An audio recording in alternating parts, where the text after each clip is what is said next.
अब हम चलते हैं, अभी पिछले दिनों उड़ी पर हमला हुआ तो मोदी जी ने गिनकर बताया कि हमारे पास कितने एटम बम हैं। उन्होंने एक छुपा लिया था, वो आज IIT में आया हुआ है। ये उस क्षमता के एटम बम है जो विश्व में किसी के पास नहीं है साहब। ये केवल वाघा बॉर्डर पर जाकर परफॉर्म करना शुरू कर दे तो आधा पाकिस्तान तो हंस के मर जाएगा। तो ये वो उस राष्ट्रभक्ति के कवि हैं, बहुत ही लाजवाब कवि हैं। पूरे विश्व में लोगों को अपनी भाषा के लोक रंग के कारण कई बार इंफीरियरिटी हो जाती है, लेकिन हरियाणवी भाषा के लोक शैली को अपना बल बनाकर, अपनी सत्ता बनाकर पूरी दुनिया में हरियाणवी बोली को जो एक पहचान देने का काम किया है, वो एक बड़े रचनाकार अरुण जैमिनी जी हमारे बीच हैं। मैं चाहता हूं, IIT कई बार उन्हें सुन चुका है, एक बार वापस वो पिछले 20 साल वाली यादें ताजा कर देना। अरुण जैमिनी जी के लिए यहां से वहां तक जितना काव्य पाठ यहाँ अभी हुआ है, उससे बड़ा काव्य पाठ अब होने वाला है। एक बार पूरा सदन जोरदार तालियों में आवाज दीजिए अरुण जैमिनी।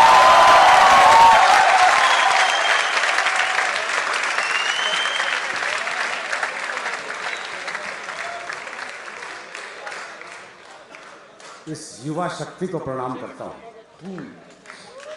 और वाकई में कितने सालों बाद मैं IIT आया हूँ और लगातार मैं पहले शायद 85 से 2000 तक तो लगातार आया हूँ मैं, तो इसलिए वो पुरानी यादें ताज़ा हो गई सारी की सारी। बहुत अच्छा लगा, बहुत अभी भी आप वैसे ही हैं जैसे पहले थे। ये इसी ऊर्जा के साथ सुन रहे हैं, ये आप बहुत अच्छा लगा।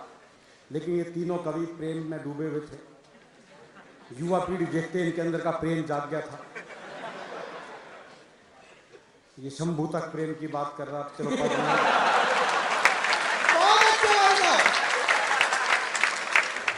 पद्मनी फिर भी समझ में आती है, चलो ये करे अच्छी लगती है। ये आखिर में चिराग भी बताने लगा दूसरा तीसरे प्यार का महत्व। मैं हरियाणा का हूँ जी, ये प्यार व्यार की बात हमारे यहाँ होती नहीं।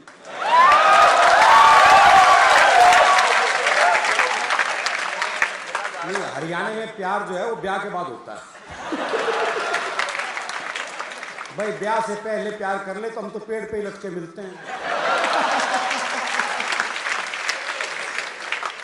तो हमारे यहाँ प्रेम सबसे मुश्किल काम है। और महिला पुरुष का औसत एवरेज जो है वो सबसे ज्यादा गड़बड़ हरियाणा में ही है। पुरुष ज्यादा है, महिलाएं बहुत कम है। छोरों के ब्याह नहीं हो रहे। वो एक का 40 साल की उम्र तक ब्याह नहीं हुआ, बहुत दुखी हो रहा था। अपने दोस्त से बोला, यार मैंने तो लगा मेरी वाली भ्रूण हत्या में मारी गई।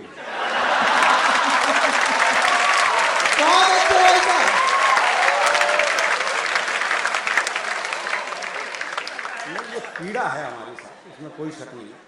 जबकि आप देखो, चाहे ओलंपिक हो, चाहे पैरा ओलंपिक हो, चाहे साक्षी मलिक हो, चाहे दीपा मलिक, दोनों जगह हरियाणा की छोरियां ही पदक लेके आई। लेकिन हमारे यहाँ प्यार तो ब्याह के बाद ही होता है, कुछ भी हो जाए। चाहे वो गोपाल कांडा करे, चाहे चंद्रमोहन करे। वो एक का नया नया ब्याह हुआ तो दूल्हा दुल्हन को छत पे भेज दिया। अच्छा, वहां उसने देखा लुगाई बड़ी सुथरी, या बोले लड्डू खावेगी। देखो ये प्रैक्टिकल बात। अगला कोई चांद तारे लाने की बात नहीं कर रहा भाई, जो ला सकता है वही पूछ रहा है। भाई उसे पता है ब्याह का घर है, हाँ बर्दी नीचे जाके ले आऊंगा।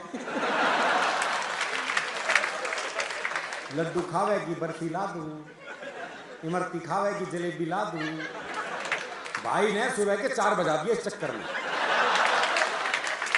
तो नीचे से बूढ़ा बोल पड़ा, बोला इस कढ़ाई ने उतार दे, खेत पे जाने का टाइम हो गया।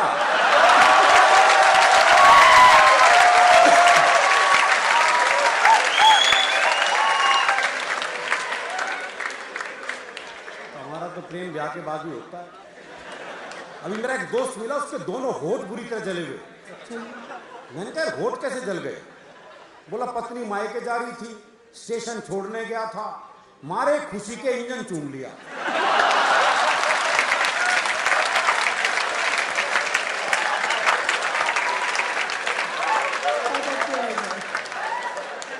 वो एक ने अपने दोस्त को फोन किया, बोले शिमला जा रहा हूं, पत्नी को साथ लेके जा रहा हूं, सोच रहा हूं जाते उसे किसी खाई में धक्का दे दूं।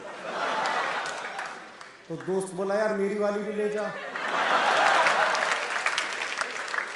बोला ले तो जाऊंगा, अगर बुरा नहीं माने तो उसे वापसी में धक्का दे दूं।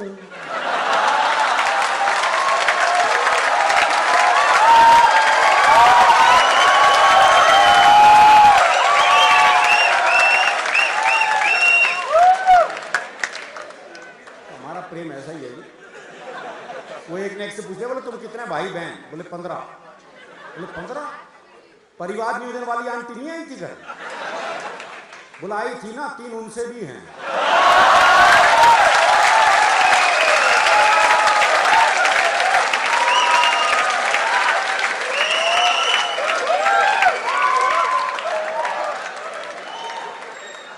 और ये प्रेम हमारे यहाँ मनुष्यों का क्या, पशु पक्षियों तक का ऐसा है। वो मेरा एक दोस्त है, उसने तोती पाली। तोती? हाँ, दुनिया तोता पालते हैं, तोती पाली।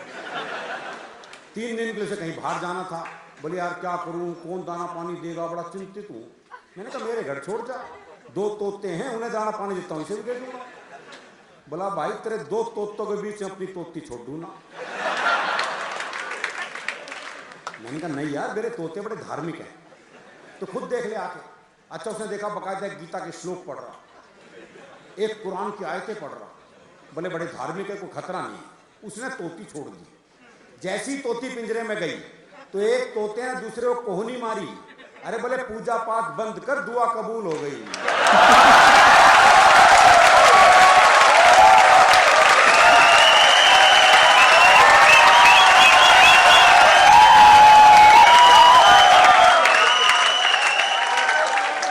तो हमारे यहाँ तो पूजा पाठी भी क्या निकले कोई भरोसा नहीं है, क्योंकि हम कितने धार्मिक है ये हमें पता है। जब हम मंदिर जाते हैं, जूते ऐसी जगह उतारते हैं जहां से भगवान भी दिखते हैं और जूते भी। बल्कि जूतों का दिखना ज्यादा जरूरी है। हाँ, भगवान तो कल भी वहीं मिलेगा। हमारा धार्मिक मामला बिल्कुल अलग है। वो एक हरियाणा का बूढ़ा मरण हो रहा था, तो एक ने कहा मरण हो रहा, अब तो राम का नाम ले ले। अरे बोले के नाम ले लूं? 15 मिनट बाद आमना सामना ही ना बोलेगा।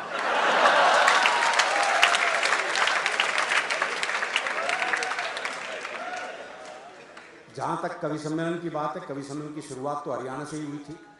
विश्व का पहला काव्य पाठ हरियाणा में ही हुआ था जी।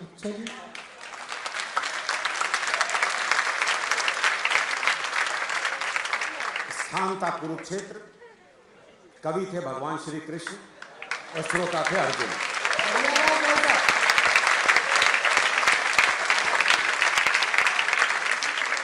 गीता जैसा महाकाव्य वहीं रचा गया, वहीं सुनाया गया। ये विश्व का पहला काव्य पाठ था। इससे पहले आपको काव्य पाठ का इतिहास नहीं मिलेगा।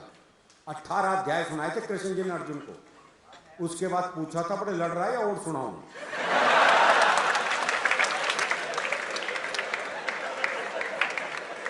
तो फिर अर्जुन को लगा कि लड़के ही मरना ज्यादा ठीक रहेगा।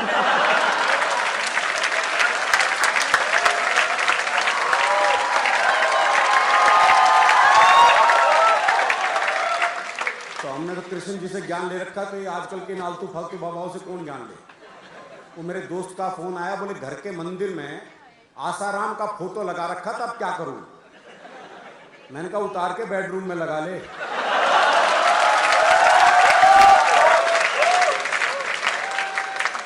बोला वहां तो पहले से नारायण दत्त तिवारी का लगा हुआ है।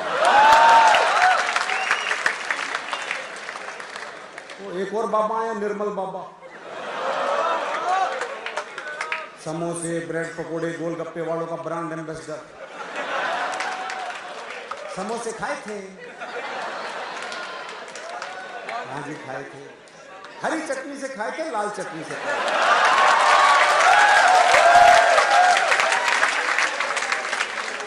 जी लाल चटनी से खाए थे। ओहो, हरी से खाना कृपा वही अच्छी लगे। चटनियों में कृपा का रखी। वो एक पहुंच गया था बहुत दुखी। बोले बाबा बीवी छोड़ के चली गई, बच्चे छोड़ के चले गए, व्यापार ठप हो गया बाबा, क्या करूं बाबा? तो बाबा ने पूछ लिया, बोले कवि सम्मेलन सुनते हो? बोला हाँ। अरुण जैमिनी को सुना था? बोला हाँ। ताली बजाई थी?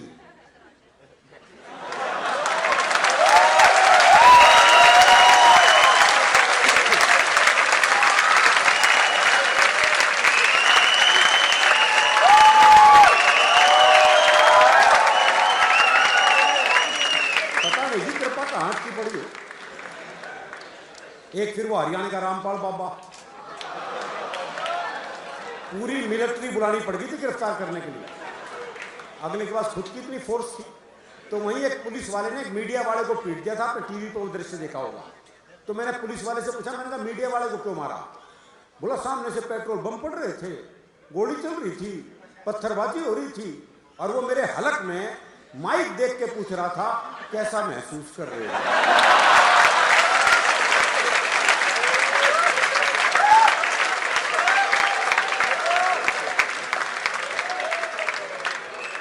मैंने तो बस ये बताया था मैं कैसा महसूस कर रहा हूं।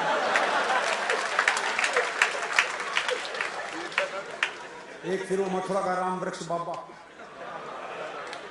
वो मैंने पहला वृक्ष देखा जिसकी जड़ें मथुरा से लखनऊ तक फैली हुई थी। हाय हाय, क्या बात है। और एक और बाबा हरियाणा के बाबा रामदेव, ऐसे बाबा क्या कहो उन्हें, तो अब लाला रामदेव कहो।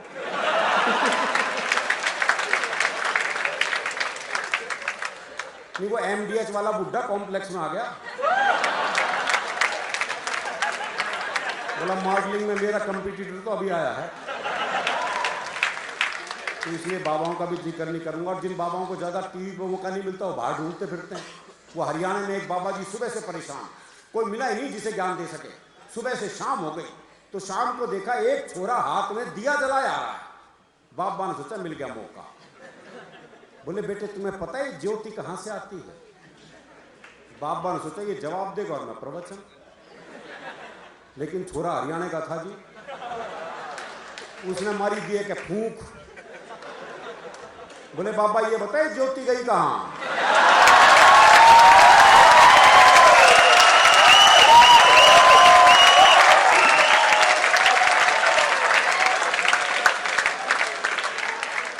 आजकल वह एक स्कूल में योग टीचर लग गया। वो दिल्ली में एक योग टीचर बच्चों को योग सिखा रहा था। बोले बच्चों सीधे लेट जाओ, बच्चे सीधे लेट गए। बोले अपने पैरों से साइकिल चलाओ, वो सारे साइकिल चलाने लगे। एक पढ़ा रहा अपने हरियाणा का मस्त है। बोले तू साइकिल क्यों नहीं चला रहा? बोला मेरी साइकिल ढलान पे है।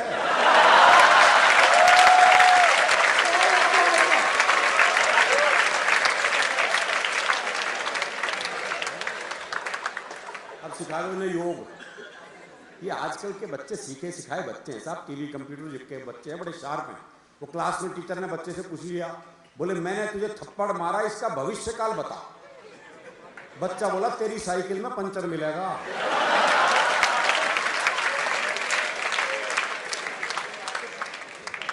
अच्छा, ये हरियाणा के एक बाप बेटे का संवाद हो सकता है जी। वो बाप ने बेटे से पूछा भाई तेरा रिजल्ट क्या रहा? बोला जी हमारा जो प्रिंसिपल है ना उसका छोरा फेल हो गया। अरे बोला मैं तेरा रिजल्ट पूछ रहा हूँ। बोला जी गांव का सरपंच है ना उसका छोरा ही फेल हो गया। अरे बोला क्या दिमाग खराब, मैं तेरा रिजल्ट पूछ रहा हूँ। अरे बोले वही तो बता रहा हूँ, तू कौन सा प्रधानमंत्री लाग रहा है?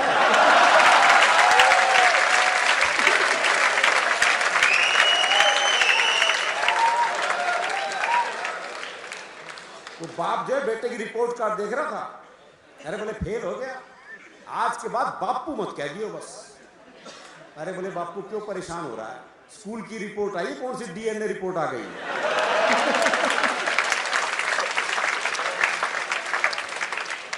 ये बच्चे बड़े कमाल हैं आजकल के, इसमें कोई शक नहीं है कि दरअसल क्या मन का साफ होता है। हरियाणा का आदमी जो मन में वो जबान पे है, कोई आर्टिफिशियल काम है नहीं। वो एक मुकदमा चल रहा था, ताई गवाही के लिए आई। अच्छा, दोनों वकील उसी के गांव के। तो पहले वकील ने पूछे बोले ताई मुझे जाना है? खूब जानू हूं, गुलाब सिंह का छोरा है तू, एक नंबर का झूठा, तेरी लुगाई तक तो छोड़ के चली गई थी। बेचारा वो वकील सन्न रह गया। उसने दूसरे वकील की तरफ इशारा कर दिया और ताई से जाना है? अच्छी तरह जानू हूं, कर्नैल काने का छोरा है यो, एक नंबर का याश, तेरी लुगाई से भी इसका चक्कर था।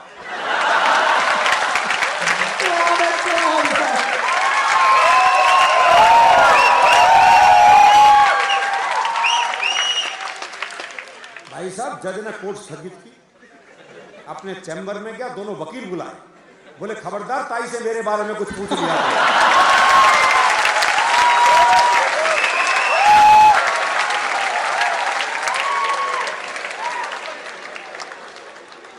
कहते हैं डर के आगे जीत है। हरियाणा में तो डर के आगे भी हास्य रसी है। वो एक चौधरी रात को सुनसान जंगल से जा रहा था, सामने से एक 41 साल की महिला, सफेद साड़ी पहने, बाल बिखराए, हाथ में दीप जलाए, कहीं दीप जले कहीं दिल टाइप गाना गाती आ रही थी। पास आके बोली मैं चुड़ैल हूं। तो चौधरी बोला फिर चिपटती क्यों ना।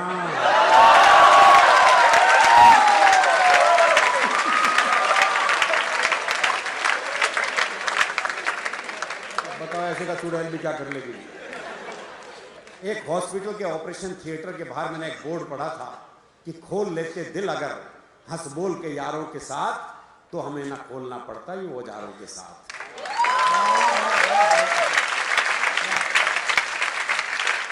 आप हंसेंगे तो धरती आपकी है, ये आसमान आपका है। अगर रोने बैठ गए तो किसी मिल में वो रुमाल आज तक नहीं बना जो रोते हुए आदमी के आंसू पहुंच गए।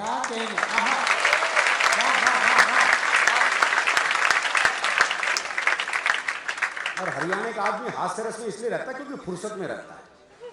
हास्य में थोड़ी फुर्सत चाहिए। वो एक ने एक रिक्शे वाले को आज दी, बोले खाली है, बोले हाँ, बोले आप फिर ताश खेलते हैं।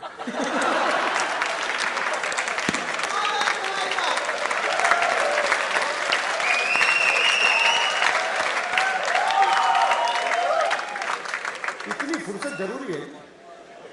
वो एक ने एक रिक्शे वाले से कहा बोले स्टेशन चलेगा, बोले हाँ, बोले कितने पैसे, बोले 25 रुपए। बोले ये तो रहा स्टेशन। अच्छा मैं पैसे कम कराने होते हैं जगह को पास बुला लेते हैं। बोले ये तो रहा स्टेशन। रिक्शे वाला बोला आप नीचे कर ले वरना रेल के नीचे आ जाएगा।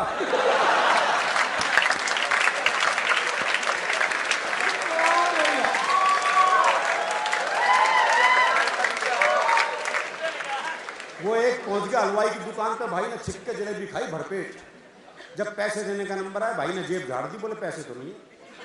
अब दुकानदार दुकान से बाहर निकला, 15-20 मिनट तबीयत से धुना पीटा उसे। जब खुद थक गया पीट पीट के, तो वापस दुकान में चला गया। अच्छा वो भी कपड़े झाड़ के खड़ा हो गया है, बोले अब तो खड़ा है जा, बोले इसी भाव 1 किलो और दे दे।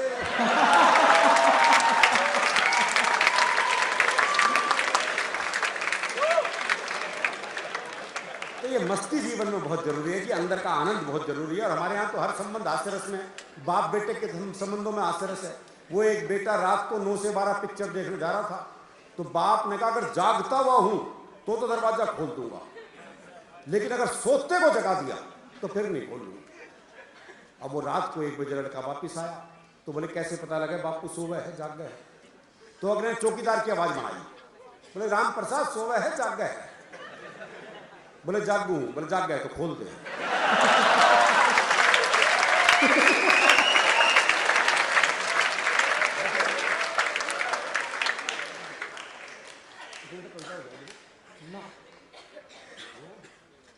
दरअसल नहीं वो कविता अच्छा, दरअसल क्या हरियाणा में काम वही कर सकता जो हरियाणा का। जैसे डॉक्टर है, कोई और प्रदेश का जाके वहां डॉक्टरी करने लग जाए, कर ही नहीं सकता, क्योंकि मरी बीमारी ऐसी होता होगा। बोले डॉक्टर साहब कालजे में कुछ धुआं सा उठा है।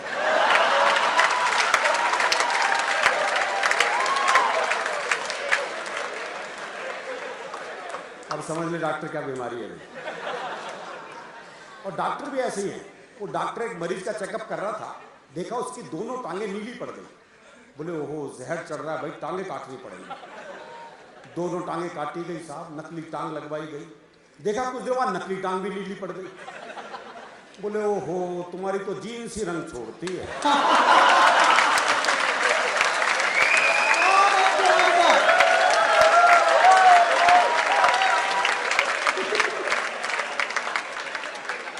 बड़ा घुमा के इलाज करते हैं, डायरेक्ट इलाज भी नहीं होता। वो एक के बहुत खांसी थी, डॉक्टर के पास गया, डॉक्टर ने जुलाब की गोली दे दी। बाद में कंपाउंडर ने कहा बोले ये क्या क्या जी, उसकी तो खांसी थी, आपने जुलाब की गोली दे दी। बोले कुछ नहीं साला, खांसने से पहले 100 बार सोचेगा।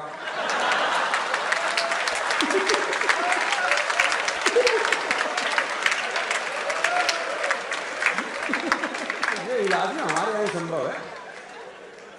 वो एक का मुकदमा चल रहा था, भाई ने अपना वकील नहीं किया, बोले अपनी वकालत खुद ही करूंगा। अब बोला जज साहब हमारे बीच में झगड़ा हो गया कसूता। अब जज जी को समझ में नहीं आया। बोले भाई तुम क्या कह रहे हो, मेरी समझ में नहीं आ रहा, तुम अपने को वकील कर लो। है। बोले समझ में तेरे नहीं आ रहा और वकील मैं कर लूं। बहुत शानदार। वो एक जज का ट्रांसफर हो गया हरियाणा में, तो उसी दिन प्रॉपर्टी का मुकदमा चल रहा था, तो वकील बोला जी इसे प्रॉपर्टी मिल ही नहीं सकती, ये तो गैरलड़ है। अब जज की कुछ समझ में नहीं आया, बोले भाई गैरलड़ क्या होता है? वकील बोला भाई समझा तो दो, बुरा नहीं माने तो। बोले भाई समझाना तो पड़ेगा, मैं केस आगे कैसे सुनूंगा? तो वकील बोला देख तेरा बाप मर जा। ये वकील जज से बात कर रहा है, देख तेरा बाप मर जा। जज बोला अच्छा। बोले तेरी माँ मेरे बाप के साथ आ जा,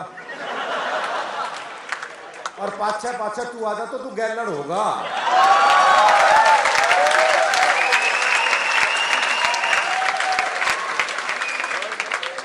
तो भाई ने अगले दिन ट्रांसफर करा लिया अपना। एक कविता सुनाता हूँ, बिल्कुल नई कविता मैंने इन दिनों लिखी है, वो बिल्कुल नई। आपके ऐसे तो आपके लिए इतने साल से नहीं आया तो सारी नई है, लेकिन एक बिल्कुल नई कविता नए विषय पे। ये मैंने कल्पना करी है कि स्वर्ग में जितने देवी देवता हैं उनके वाहनों ने छुट्टी अप्लाई करी है, क्योंकि कितने युगों से काम कर रहे हैं बेचारे वो। वहाँ भी जानवर अधिकार आयोग पहुँच चुका है, तो उन्होंने छुट्टियाँ अप्लाई की। तो ब्रह्मा जी जो हैं जिनके पास वाहन नहीं है, उन्हें जज बना दिया गया कि आप ही तय करो कि किसको छुट्टी मिलनी चाहिए किसको नहीं। सब अपने अपने तर्क दे रहे हैं।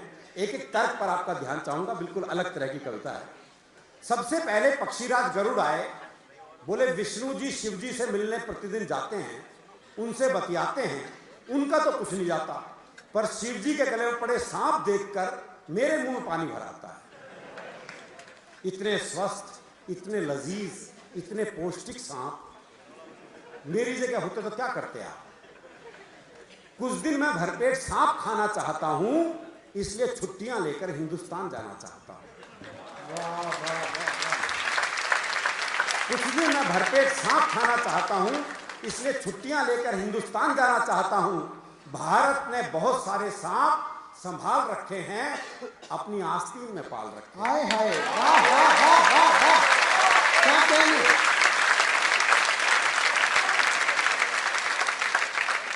भारत ने बहुत सारे सांप संभाल रखे हैं, अपनी आस्तीन में पाल रखे हैं। चूहे से पूछा गया छुट्टी क्यों चाहिए बताओ? चूहा बोला कारण अपने आप समझ में आ जाएगा, थोड़ी देर मेरे सवार को अपने ऊपर बिठा कर दिखाओ। 2 मिनट में करने लगोगे हाय हाय, वो सवार और ये सवारी, इतना बड़ा अन्याय। महाराज मुझे न्याय चाहिए 100%, छुट्टी क्या, मुझे तो चाहिए रिटायरमेंट। रिटायरमेंट इसलिए चाहिए हजूर कि एक बार अंगड़ाई लेना चाहता हूं भरपूर। सरकारी गोदाम में जाऊंगा और अपनी फेवरेट डिश खाऊंगा। मैं कुतरूंगा उन वनों को जो सिर्फ फाइलों में उगे। क्या बात है, वाह वाह वाह वाह। मैं कुतरूंगा उन वनों को जो सिर्फ फाइलों में उगे हैं, और प्लेग फैलाऊंगा उनमें जो इंसानियत कुतरने में लगे। क्या कहने।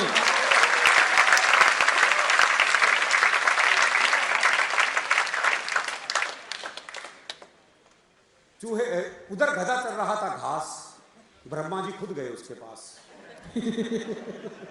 बोले तुम्हें भी छुट्टी चाहिए? गधा बोला मिल जाए तो ठीक है भैया। सॉरी ब्रह्मा जी, बिना सोचे समझे क्या बक गया हूं। असली बात यह है कि मैं बाप बनते बनते थक गया।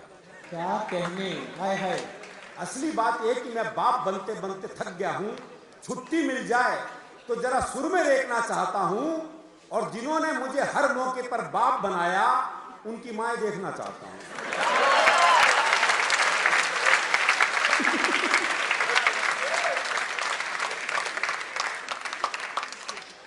हंस ने कहा मैं ही कौन सा सुखी हूं, पर मैं सरस्वती जी से नहीं इनके पुत्रों से दुखी हूं। एक रात में 20-20 कवियों को सुनना नहीं खलता, पर कौन किसकी क्या सुना रहा है ये आसानी से पता ही नहीं। छुट्टी मिल जाए तो काम करना है नेक, मैं श्रोताओं की चेतना में जाऊंगा और जगाऊंगा उनका विवेक। क्या बात है भाई साहब, वाह वाह वाह वाह। आहा आहा। अंत में प्रकट हुआ अंतिम वाहन भैंसा। बोला सबने अपनी कहनी तो मुझे भी संकोच कैसा। मेरी डिमांड थोड़ी न्यारी है, मुझे छुट्टी से ज्यादा ड्यूटी प्यारी है। मेरी मांग आपको भले ही खले, मैं यमराज के हिसाब से बहुत चल चुका, अब चाहता हूं कुछ दिन यमराज मेरे हिसाब से चले। अंतिम पंक्तियां कविता की पहुंचा रहा हूं। अब चाहता हूं कुछ दिन यमराज मेरे हिसाब से चलें। मैं भ्रष्टाचारियों की जड़ें खोदना चाहता हूं और नियंत्रण रेखा पार करके आतंकवादी शिविर रोकना चाहता हूं। बहुत शानदार काव्य पाठ और बहुत जानदार आप लोगों का रिस्पॉन्स। आइए अब इस कवि सम्मेलन को विराम देने की ओर बढ़ें। दरअसल क्या है साहब, बहुत देर बाद, बहुत दिनों बाद ऐसे श्रोता मिलते हैं, हमारा मन करता है हम ज़्यादा से ज़्यादा सुनाएं। You peoples are entry gate of culture to the corporates. कल आप लोग बड़े बड़े संस्थानों में जाओगे, वहाँ जाकर बताओगे कि हिंदी में वो शक्ति है जो 2.5-3 करोड़ की फिल्म ऑडियंस को ऐसे बांध कर नहीं रख पाती, ऐसे ये 2, 2.5, 3, 4 चेहरों ने इतनी देर तक आपको अपनी जगह से हिलने नहीं दिया। ये हिंदी कविता की शक्ति है। बस इतना ही कहूंगा कि सूना उदास सुर बिना जीवन कभी ना हो, ऐसे महोत्सवों का समापन कभी ना हो। बहुत बहुत धन्यवाद।